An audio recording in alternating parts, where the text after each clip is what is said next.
In this video, I'm going to talk about two different ways that you can mix up your studies using a strategy called interleaving to get better grades. Then at the end, I'll talk about a common challenge that many students face when using interleaving and steps that you can take to overcome it. Hey everyone, welcome back to the channel. If you're new here, my name is Mike. I'm a doctor working in California and co-founder of RemNote.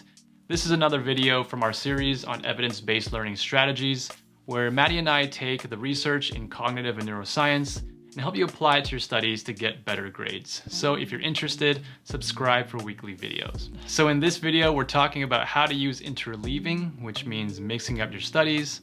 And I'm assuming that you already know what this strategy is all about, but in case you don't, check out this video right here where we dive into the science behind why it works so well. I'd probably watch that video first for some context and then come back here when you're ready to apply the techniques. The first way to use interleaving is by switching back and forth between different topics within the same subject. So here's an example of how I would not do it. In the morning, spend 3 hours studying chapter 1, then in the afternoon, spend 3 hours studying chapter 2, and then in the evening, spend 3 hours studying chapter 3. Yes, you're studying 3 topics in one day, but you aren't interleaving your study time. So here's an example of how I would do it. In the morning, spend 1 hour studying chapter 1, then 1 hour studying chapter 2, then 1 hour studying chapter 3.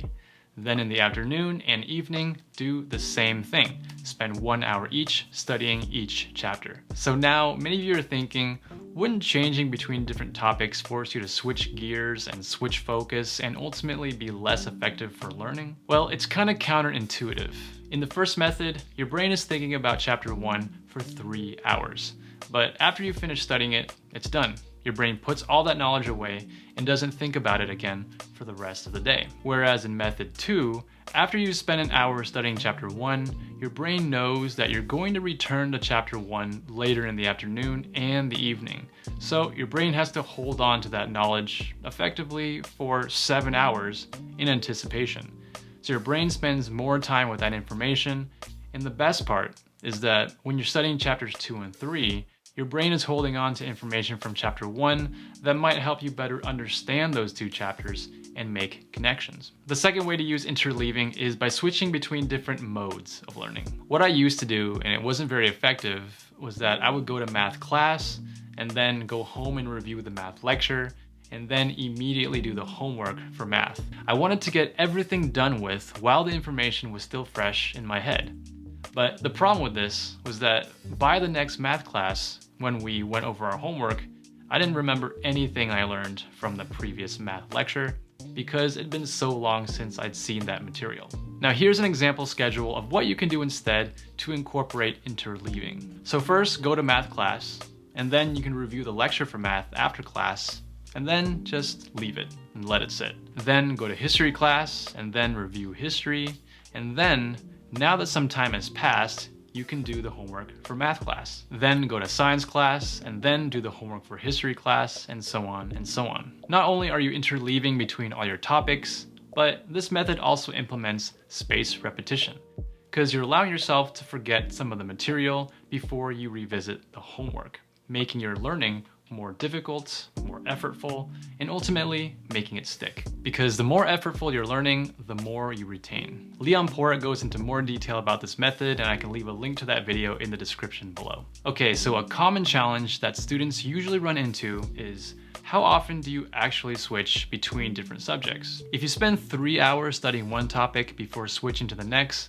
then you won't be getting the interleaving effect.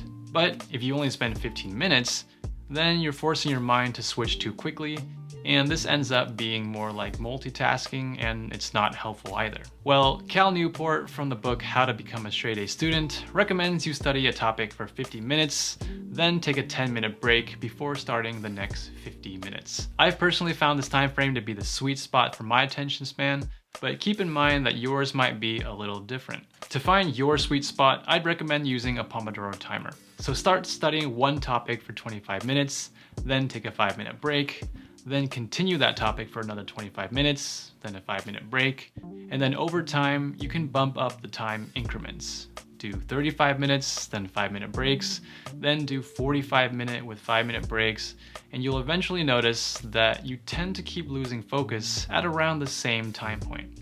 Well, that would be your sweet spot. My favorite way to do this is by using RemNote, the first SmartNotes tool that applies science to your studies. RemNote is a free spaced repetition app that has a built-in Pomodoro timer, and it allows you to apply spacing schedules to specific folders or even specific documents within your database, making interleave practice simple to do. All right, if you enjoyed this video, we'd appreciate it if you could share it with your friends. Check out this video over here to learn about different ways that you can implement active recall to your studies. Check out this video here if you want to learn about different ways to implement spaced repetition to your studies. If you want to chat, just follow us on Twitter or Instagram and send us a message. As always, thanks for watching, and I'll see you in the next video.